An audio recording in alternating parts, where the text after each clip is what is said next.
मानस आपको 5 ऐसी हैबिट्स बताने वाला हूँ जो दिखने में बिल्कुल नॉर्मल लगती हैं, लेकिन बॉडी के लिए बिल्कुल भी नॉर्मल नहीं होती है। अक्सर हम लोग सोचते हैं कि हेल्थ इंप्रूव करने के लिए हमें अपनी लाइफ में कुछ नया ऐड करना पड़ेगा, नई डाइट लेनी पड़ेगी, नया सप्लीमेंट लेना पड़ेगा या फिर नया वर्कआउट शुरू करना पड़ेगा। लेकिन अगर मैं आपसे कहूँ कि आपकी हेल्थ इसलिए बिगड़ रही है क्योंकि आप कुछ बिल्कुल नॉर्मल और हार्मलेस लगने वाली चीजों को रोजाना फॉलो कर रहे हैं, और यही वो हैबिट्स हैं, वो चीजें हैं जिनके बारे में लोग कहते हैं इनसे क्या ही नुकसान होता है। लेकिन अगर आप इन 5 हैबिट्स को सिर्फ 30 दिन के लिए छोड़कर देखें तो बिना किसी मेडिसिन के, बिना किसी डिटॉक्स के या बिना किसी एक्सट्रीम डाइट के भी आपकी हेल्थ अपने आप इंप्रूव होने लगेगी। तो शुरुआत करते हैं सबसे पहली हैबिट से, जो आजकल एक नया नॉर्मल बन चुकी है, और वो है लेट नाइट ईटिंग। दोस्तों, लेट नाइट ईटिंग हार्मलेस लगती है क्योंकि हमें लगता है कि हम तो घर का बना हुआ हल्का फूड ही खा रहे हैं, लेकिन जब बात डिनर की होती है तो आप क्या खा रहे हैं या कितना खा रहे हैं, इससे भी ज्यादा इंपॉर्टेंट होता है कि आप उसे किस टाइम पर खा रहे हैं। रात का समय बॉडी के लिए रिपेयर और रिकवरी का समय होता है। इस वक्त डाइजेशन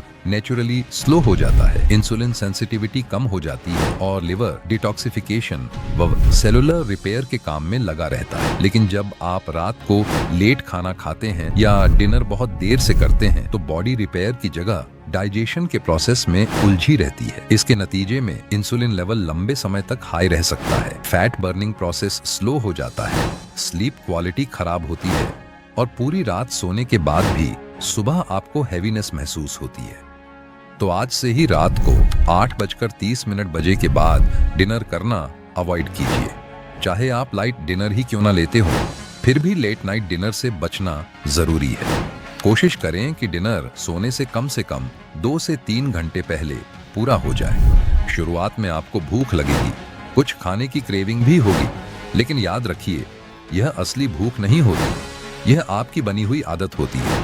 जब आप इस आदत को बदलेंगे तो बिना डाइट बदले ही आपकी नींद गहरी होने लगेगी, सुबह पेट हल्का लगेगा, एसिडिटी कम होगी और धीरे धीरे पेट की चर्बी यानी एब्डोमिनल फैट भी कम होना शुरू हो जाएगा। अब बात करते हैं दूसरी हैबिट की, और वह है शुगर वाली ड्रिंक्स और फ्रूट जूस का सेवन।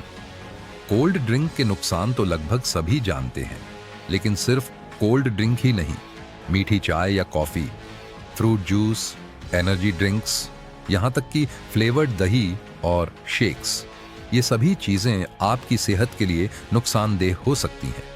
अक्सर लोग कहते हैं, अरे बस 1 गिलास ही तो है, कभी कभी लेने से क्या फर्क पड़ता है, या ये तो फ्रूट जूस है, हेल्दी ही होगा। लेकिन यही सबसे बड़ा भ्रम होता है। लिक्विड शुगर बॉडी के लिए सबसे ज्यादा डेंजरस मानी जाती है क्योंकि इसे ना चबाना पड़ता है, ना ज्यादा डाइजेस्ट करना पड़ता है। ये सीधे ब्लड में जाकर ग्लूकोज लेवल को तेजी से बढ़ा देती है। इसका मतलब यह नहीं है कि सॉलिड मीठी चीजें सही हैं, वे भी नुकसान करती हैं, लेकिन उन्हें प्रोसेस करने में बॉडी को थोड़ा समय और ऊर्जा लगती है, जबकि लिक्विड शुगर लगभग तुरंत ब्लड में एब्जॉर्ब हो जाती है। लिक्विड शुगर का सबसे पहला असर लिवर पर पड़ता है। इससे लिवर में फैट जमा होने लगता है, इंसुलिन रेजिस्टेंस बढ़ती है और क्रेविंग्स और भी ज्यादा बढ़ जाती हैं। इसलिए आज से cold drink, packaged juice, fresh juice, flavoured drinks, energy drinks और मीठी चाय, इन सब चीजों को बंद कर दीजिए। इनकी जगह आप प्यास लगने पर सादा पानी पिए। अगर चाय या कॉफी लें तो बिना चीनी की लें, नींबू पानी बिना चीनी का लें, छाछ लें या हर्बल वाटर का उपयोग कर सकते हैं। और अगर फल खाने हों तो जूस की जगह होल फ्रूट खाना शुरू करें। एक रूल हमेशा याद रखें, फ्रूट खाने के लिए बने हैं, पीने के लिए नहीं। और हाँ, यह भी ध्यान रखें कि शुगर फ्री या 0 कैलोरी ड्रिंक्स भी पूरी तरह सुरक्षित नहीं होती। ये भी मेटाबॉलिक सिग्नलिंग और भूख के पैटर्न को डिस्टर्ब कर सकती है। जब आप 30 दिन तक ऐसा करेंगे तो धीरे धीरे आपकी एनर्जी ज्यादा स्टेबल रहने लगेगी, शाम की थकान कम होगी, क्रेविंग्स कंट्रोल में आएंगी और आपकी स्किन ऑफ डाइजेशन में भी नोटिसेबल सुधार देखने को मिलेगा। साथ ही एक्सेस बॉडी फैट भी कम होना शुरू हो सकता है। दोस्तों, वीडियो में आगे बढ़ने से पहले एक बहुत ही जरूरी अनाउंसमेंट। अगर आप अपनी हेल्थ प्रॉब्लम के लिए मुझसे यानी डॉक्टर मानस संपर्क करना चाहते हैं, सलाह लेना चाहते हैं, तो अब आप अपना डॉक की वेबसाइट के जरिए ऐसा कर सकते हैं। अब बात करते हैं तीसरी हैबिट के बारे में, जो कि फिर से काफी शॉकिंग है। तीसरी हैबिट है एक ही जगह पर बहुत देर तक बैठे रहना। और सच बात यह है कि हम सब यही करते हैं दोस्तों, इंक्लूडिंग मी, डॉक्टर मानस। अक्सर लोग कहते हैं मैं तो रोजाना एक्सरसाइज करता हूं, सुबह वॉक भी करता हूं, लेकिन ऑफिस का काम तो बैठे बैठे करना ही पड़ता है। देखिए दोस्तों, प्रॉब्लम सिर्फ एक्सरसाइज ना करना नहीं है। असली प्रॉब्लम है लगातार कई घंटों तक बिना मूवमेंट के बैठे रहना। हमारी बॉडी नेचुरली मूवमेंट के लिए बनी है, स्टैटिक रहने के लिए नहीं। जब आप घंटों तक एक ही जगह बैठे रहते हैं तो आपकी मसल्स ग्लूकोज का सही इस्तेमाल करना कम कर देती है। धीरे धीरे मसल्स में वीकनेस आने लगती है, ब्लड सर्कुलेशन स्लो हो जाता है और इंसुलिन रेजिस्टेंस बढ़ने लगता है। और इसी वजह से कई बार ऐसा होता है कि हम जिम भी जाते हैं, वॉक भी करते हैं, लेकिन फिर भी पेट कम नहीं हो पाता। अब सिर्फ 30 दिन के लिए अगर आप हर 30 मिनट या हर 1 घंटे में उठकर 2 से 3 मिनट चलने की आदत डाल लें तो रिजल्ट्स आपको खुद सरप्राइज कर देंगे।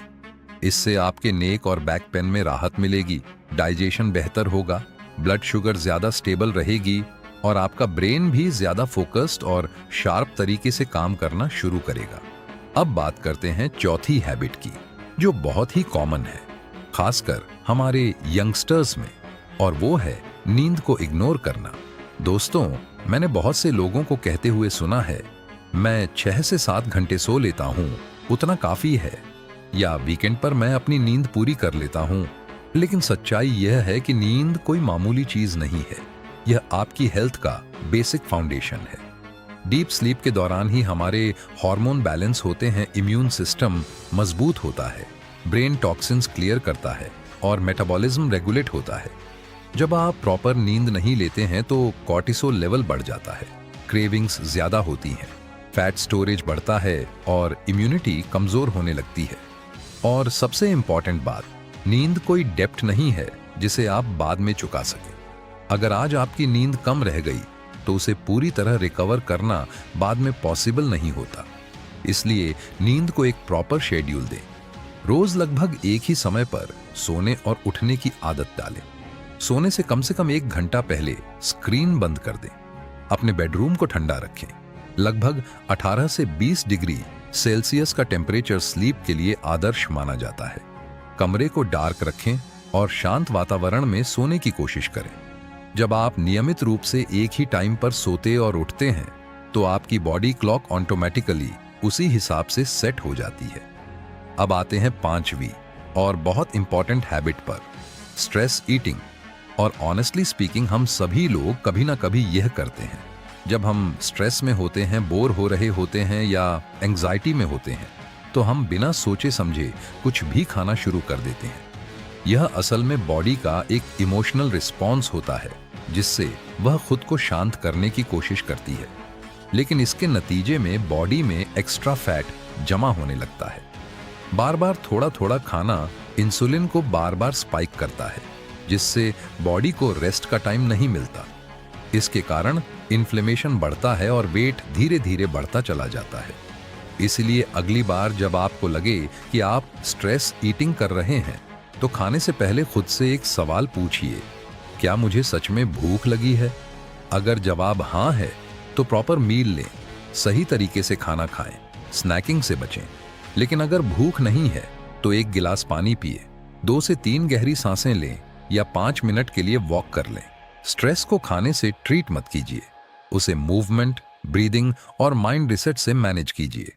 जब आप 30 दिन तक ऐसा करते हैं तो धीरे धीरे आपको असली भूख और इमोशनल ईटिंग का फर्क समझ आने लगता है। वेट अपने आप स्टेबल होने लगता है, पेट हल्का रहने लगता है और खाने पर आपका मेंटल कंट्रोल वापस आने लगता है। दोस्तों, सच यह है कि हेल्थ एक दिन में खराब नहीं होती, यह धीरे धीरे बिगड़ती है। छोटी छोटी नॉर्मल लगने वाली हैबिट्स की वजह से आपको बहुत ज्यादा कुछ करने की जरूरत नहीं है। बस शुरुआत इन हैबिट्स को सुधारने से कीजिए। यकीन मानिए, अगर आपने इन 5 में से सिर्फ 2 हैबिट्स भी बदल ली तो 30 दिन के अंदर आपको अपनी बॉडी में पॉजिटिव चेंज जरूर दिखेगा। कमेंट्स में जरूर बताइए कौन सी हैबिट आपको सबसे ज्यादा हार्मलेस लगती थी और आप इनमें से कौन कौन सी हैबिट खुद में पहचान पाए। वीडियो पसंद आई हो तो लाइक करें, शेयर करें सभी के साथ और अपना डॉक को जरूर सब्सक्राइब करें। मैं डॉक्टर मानस आपसे मिलूंगा अगले वीडियो में। तब तक अपना ध्यान रखिए, हंसते रहिए, मुस्कुराते रहिए।